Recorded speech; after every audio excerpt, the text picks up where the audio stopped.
Olá pessoal do 8º ano da Rede Municipal de Ensino de Picos, tudo bem com vocês? Aqui quem fala é o professor Rubens Leal da disciplina de História. Gostaria de convidá-los a assistir a nossa aula de número 10, onde nós faremos uma retrospectiva de todos os conteúdos que foram abordados durante esse primeiro bimestre letivo. Remontaremos ao mês de fevereiro e chegaremos ao mês de março, para reprisarmos todos esses conteúdos que nós trabalhamos ao longo desse período. Vamos começar então? Então, pessoal, gostaria de voltar lá para o mês de fevereiro, onde nós trabalhamos o Iluminismo, um movimento intelectual que surgiu na Europa no século XVII e atingiu seu ápice no século XVIII, o século das luzes, que teve sua origem na França e na Inglaterra e que pautou-se nos ideais de liberdade, igualdade e fraternidade. Um movimento iluminista que serviu de influência ideológica para várias revoluções na Europa e em várias partes do mundo, inclusive aqui na América, despertando nos povos americanos um sentimento de ruptura em relação ao domínio europeu.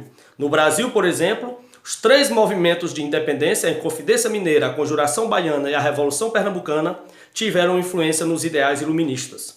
O iluminismo, que pregava o racionalismo, a ciência, discutia política, economia, educação, sociedade, que contestava os estados absolutistas, os poderes centralizados, que contestava a autoridade da Igreja Católica e tudo que ela imprimia para tentar controlar a produção intelectual da época. O iluminismo que trouxe novos ideais para o mundo. Passando do iluminismo, nós tratamos também de duas revoluções. A primeira delas deu-se no século XVII, a Revolução Inglesa, que culminou com a Revolução Gloriosa, quando a população inglesa, a partir de 1640, iniciou um processo revolucionário liderado pelo parlamento, sob o comando de Oliver Cromwell, e promoveu uma ruptura com o absolutismo na Inglaterra.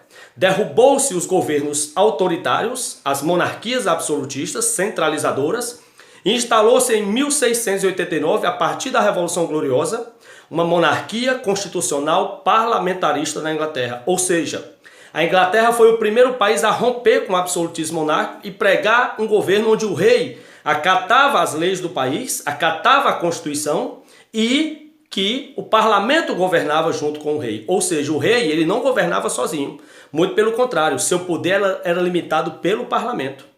A Inglaterra deu o exemplo no século XVII e a França alavancou esse exemplo no século XVIII.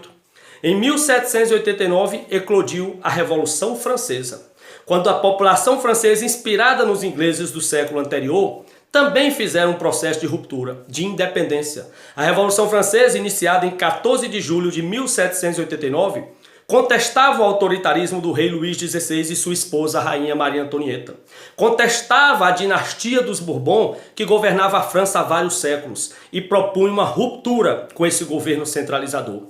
A Revolução Francesa que levou ao poder o povo e principalmente a burguesia, dividida entre girondinos, jacobinos e planície ou pântano, que elaborou uma nova constituição para a França, abolindo definitivamente o absolutismo e, ao fim da Revolução, entregando o poder a Napoleão Bonaparte. E Napoleão Bonaparte vai iniciar o que a história chama de período napoleônico ou era napoleônica. O período que nós também trabalhamos, que se estendeu do fim da Revolução Francesa, 1799, lembrando que a Revolução Francesa durou 10 anos.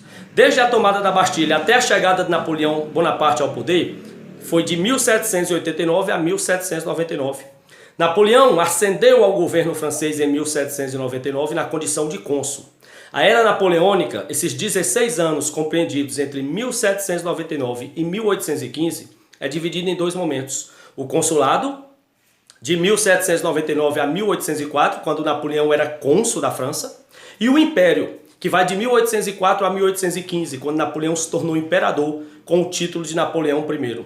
Lembrando que no consulado, nesses primeiros 5 anos do período napoleônico, ele organizou a estrutura administrativa da França, ao reatar relações com a Igreja Católica, criar o Banco da França, criar uma moeda para a França, o franco, criar o Código Civil Napoleônico e criar o Colégio Liceu para formar oficiais do exército francês.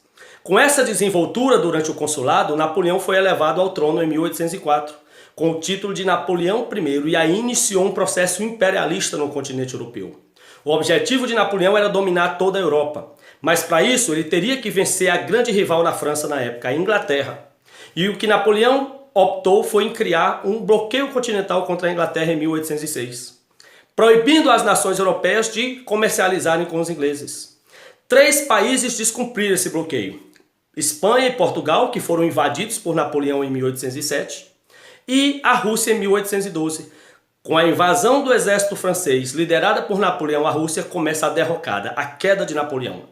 Napoleão encontrou adversidades no território russo, dentre eles o rigor do inverno russo e uma tática utilizada pela população russa, a tática da terra arrasada. Napoleão teve seu exército quase todo destruído. Voltou à França em 1813, quando foi vencido pela primeira vez. E a vitória definitiva da Inglaterra sobre Napoleão foi em 1815. Napoleão foi destronado e foi exilado da França, exilado da Europa para a ilha de Santa Helena, na África. Exilado é expulso. Em 1815, ao fim da era napoleônica, e vocês viram comigo, a Inglaterra convocou o Congresso de Viena. O Congresso de Viena era para reorganizar o cenário europeu após a vitória sobre Napoleão. No Congresso de Viena ficaram definidos 2 princípios: o princípio da legitimidade, devolvendo os tronos aos seus legítimos reis. O trono Portugal, o trono da Espanha e o trono da França foram devolvidos aos seus reis legítimos.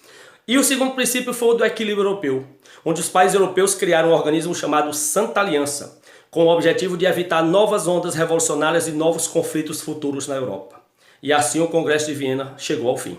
Então foram basicamente esses conteúdos que nós trabalhamos nesse primeiro bimestre: Iluminismo, Revolução Inglesa, com a Revolução Gloriosa, que faz parte do processo da Revolução Inglesa, a Revolução Francesa e, consequentemente, ao fim da Revolução Francesa, a Era Napoleônica e o Congresso de Viena de 1815. Foi basicamente isso, espero que tenham gostado. A partir das próximas semanas nós iniciaremos o segundo bimestre, um novo ciclo, que contemplarão as aulas dos meses de abril, maio e junho. Um forte abraço e até a próxima.